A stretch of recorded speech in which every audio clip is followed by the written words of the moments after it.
I have gone through 2 ambushes where my bodyguard and others were killed. That situation we have seen. So I think, but I can, when he relates those stories and the anecdotes, I feel I still see those people. I can see the laughter of Mr. Kidwai, ICS officer, which he described. I can see the eccentricity of Mr. Hagayalwa, another ICS officer, who had given him a book to read. The same book he had given me to read is called Man the Unknown, written by a chemical Nobel Prize winner in chemistry. So those are many, many stories. I will not go into that. That will take a long time. But let me say that there are 1 or 2 coincidences that I would like to mention. First, of course, is the coincidence that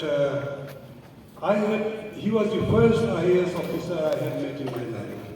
And that was just before I had joined the service. I was appearing for my interview, and some of my friends, or his friends rather, who admired him, forced me, my teacher, that he must go and meet Gopalakrishanan. I'm glad I did, because meeting him created a good impression about the IAS in my mind, because I admired a lot of qualities in him. But more important than that, the coincidence is he took a mock interview. And in that mock interview, I asked him, he said, "Do you want to know anything? Ask me anything." I said, "I want to know what is all this Telangana going on those days." It was a major issue. And today, in the Telangana Bhavan, we are meeting, so I'm remembering that story, that how we started that thing. In fact, I am amazed by amazing capacity to recall events and also people and time that you could find in his book. That is exactly Gopalakrishna or Naidu as we have known him. Very meticulous, very straight, very precise and clear and dedicated. He very strong ethics and values. That is the impression Assam carries about Gopalakrishna Naidu, though his tenure there was not too long because he wanted to come back to Andhra. Talking of coincidences, I am also very happy that his publisher also is the same publisher, Gyan Books, who have published my 4 books on tourism and also the encyclopedia on fairs and festivals of India. I am so happy that another coincidence. Let me tell one small story, like anecdotes that we talk about as since we are getting old. These are the old things we talk about. Those days, as bachelors, Gopalakrishna always used to carry files home.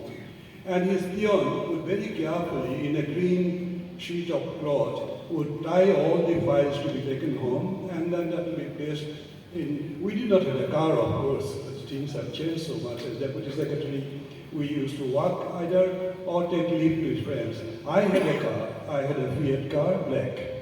So one day, I used to come to him, and we used to go together, spend the evening somewhere.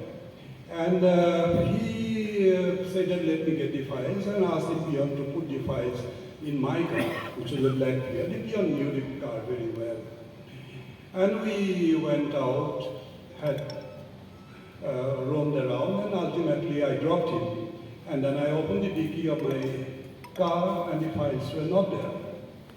This story tells a lot about the life those days and how things have changed, relationship with senior officers and all that. So we were puzzled and asked the peon. He said that he had definitely put it in a black Fiat car. And then we counted, there were 4 black Fiat cars those days among our senior officers. And we decided to start with the junior-most one, which was BP Singh, who later on became governor of Sikkim and all. He is not here today. I expected to see him. No, it was not there. Then we went to Mr. Krishnamurti, 1957 batch officer. He had a black beard, and he laughed and he said that he's a very serious person. He said that technically it is not possible, but you see. We saw it was not there, then he laughed. Then we went to Mr. Saraf, 54 batch, I think, maybe even older than that. Delightful, jovial person. And he said, oh, you are making me a chore now.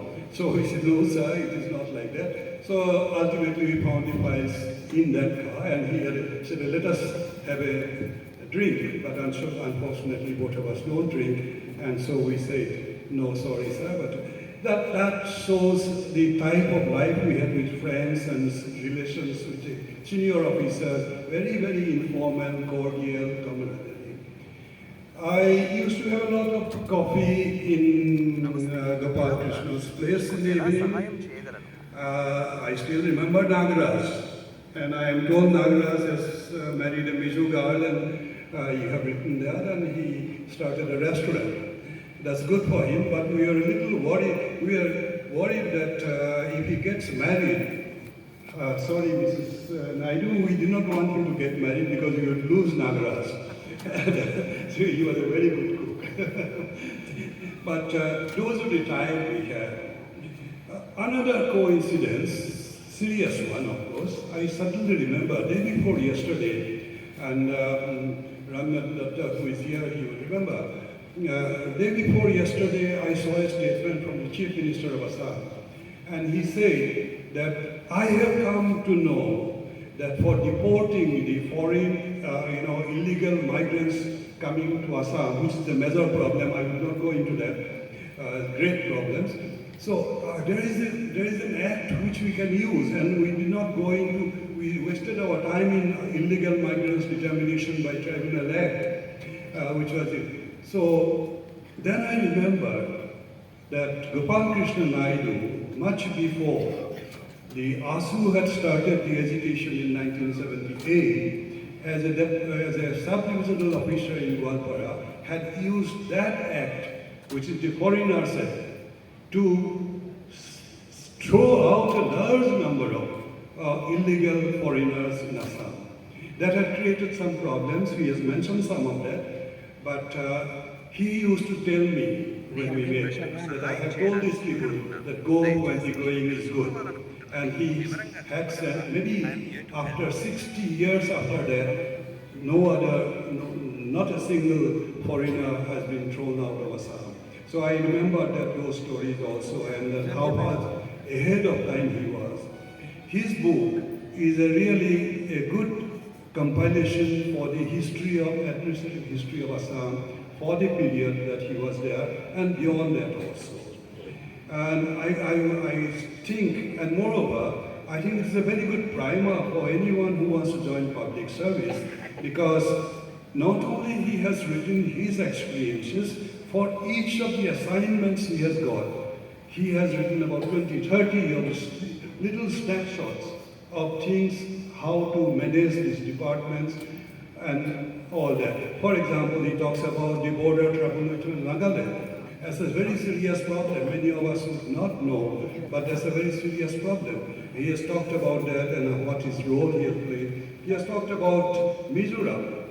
Mizoram, of course, is a very peaceful place now, but then it was such a problem those days.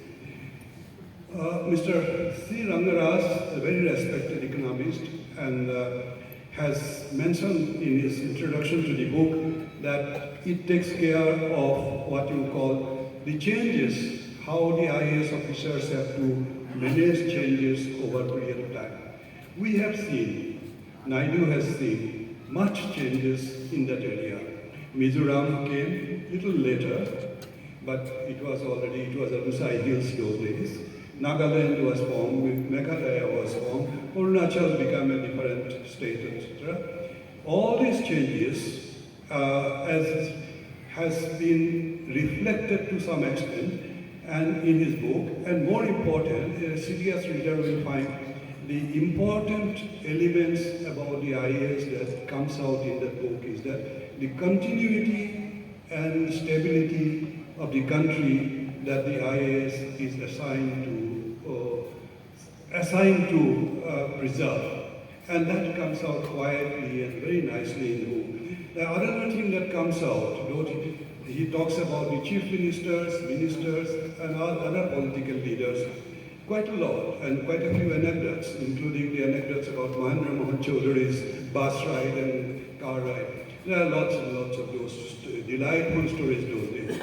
But what comes out is that we were appointed by the President of India in public service.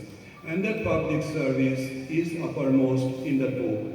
And that shows that there was no loyalty to any of the political parties and or to the political leaders, but it was primarily loyalty to the Constitution. And that message, I am very happy that will serve very well for future people who would read that book and try to understand what we need to do. That same loyalty to the Constitution perhaps brought him back to Assam for a ridiculous assignment later on to hold an election when no one wanted to vote in Assam. But that was part of the duty. The more important thing about this whole book is all his activities he has mentioned, and that's very delightful to read and very serious account that he has given. But in his book, there is no value judgment. He doesn't say that this is good or this so once was good and this is how it should be done. But he says this is how work has to be done. He was really a Karma Yogi as I had known him. We admired him. Thank you for your interview. Perhaps that did help a little bit in getting into where I am today. Thanks a lot, and wish you all the best in your life and happiness, health, for all that you are doing for the public. Thank you.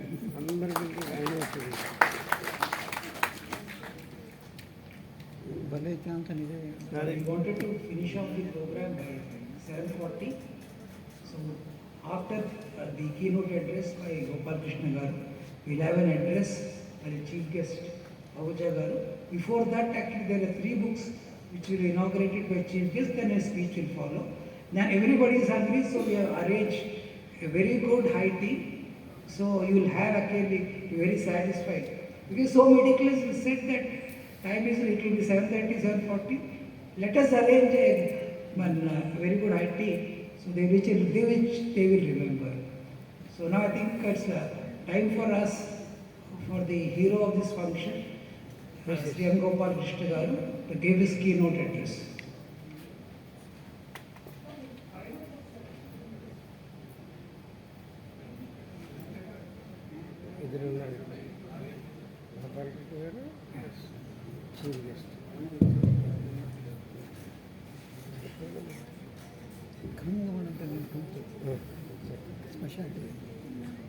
At the outset, I must thank the Andhra Association, the AP and Telangana State Bhavans for actually conducting this function to celebrate the release of the book in Delhi. Most importantly, I would like to thank the publisher who have done a good job of whatever I had given them, and I understand that Yan publishers have also published books by my esteemed friend Sri Madan Desbarua, and apart from the autobiography, I have also published 3 books, one on district administration, one called Management Sutras, another called Management Tantras, and one more is in the press that is called Development Yantras. All these I had borrowed the Sanskrit terms so that people can easily follow that management is as simple and as ancient as our people thought. So that is why the name of those books is like that. And I am sure people reading that, they are all very small books, 100 pages each, and many of them were compiled from this lectures that I have given in different fora. You will be surprised to know I have given probably more than 1,500 lectures to 4 professional bodies, and luckily I have the printed versions of all of them, including some memorial trusts, and particularly lectures I have given to engineers. This is very, very important. More than anything else, all those things have also been compiled, and there are 3 books which are available, and those 3 books I would like actually my roommate, my close friend, with whom we have exchanged many ideas, both of us before our marriage. So all those things, I think people who are actually reading it will find these 3 books. I am actually requesting people to release this. Actually, they are very small tomes, each of 100 pages. Ravi, you please open and show.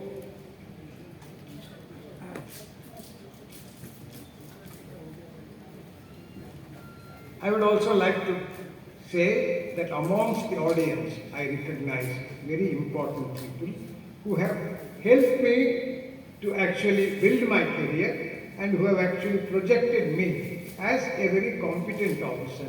One of them is actually here, Mr. Sharma from FIMIC, the Federation of Indian Mineral Industries. His writing about me is also included in the book, because he was one person who educated me on the intricacies of mineral exploration, mining, and all things connected with mining, including what to say to foreign audiences. So I am very thankful to him for the excellent job that he has done in guiding me and educating me. At the same time, I have my very close friend, Mr. Anurul Huda, who was actually India's representative in Geneva for many UN organizations. He and his wife hosted myself and my wife when we were in Geneva, and I cannot forget the hospitality that I have actually received from him. More than anything else, he continues to be my friend and is in touch with me. I must thank him very much from the bottom of my heart. Similarly, we have one of my close friends, Mr. Rangan Datta, who is here with us. Mr. Rangan Datta, please stand up for a minute. Mr. Rangan Datta, he was one person who educated me on social service, and he himself was actually in Kepar. And apart from that, many times he was a very tough officer. And I remember in the electricity board, on one occasion, he refused to actually say, once I have released money from the government, you cannot ask me for money. So when there was a conflict between the Meghalaya State Electricity Board and himself, I actually had to intervene as chairman REC and settle it to the happiness of both the involved parties. And for that I must thank Sri Rangan Datta for the cooperation he extended. We have also one of the IAS officers. I always used to call him the singing officer, and he is actually Mr. Sinha. He actually is a very good singer. He and his wife were very hospitable, and I was a bachelor. Every time we used to go to his house, and we had a pact amongst all the bachelor officers. The pact was very simple. Whenever we went and called on a senior officer in Assam, the senior officers would normally invite us for dinner. So I would always say, sir, I have got 2 other people. Then he would say, all right, you bring all the 3 of you, come and have dinner. So the result was that every one of the bachelor officers was trying to hook as many dinners as possible, because we were actually looking for some good family meal, whereas we had to have some servant cooking something for you. So this is the way. And in Assam, camaraderie between officials was very, very good, which I say I did not find anywhere else, including in Andhra Pradesh, because there it was warm hospitality and a warmer heart.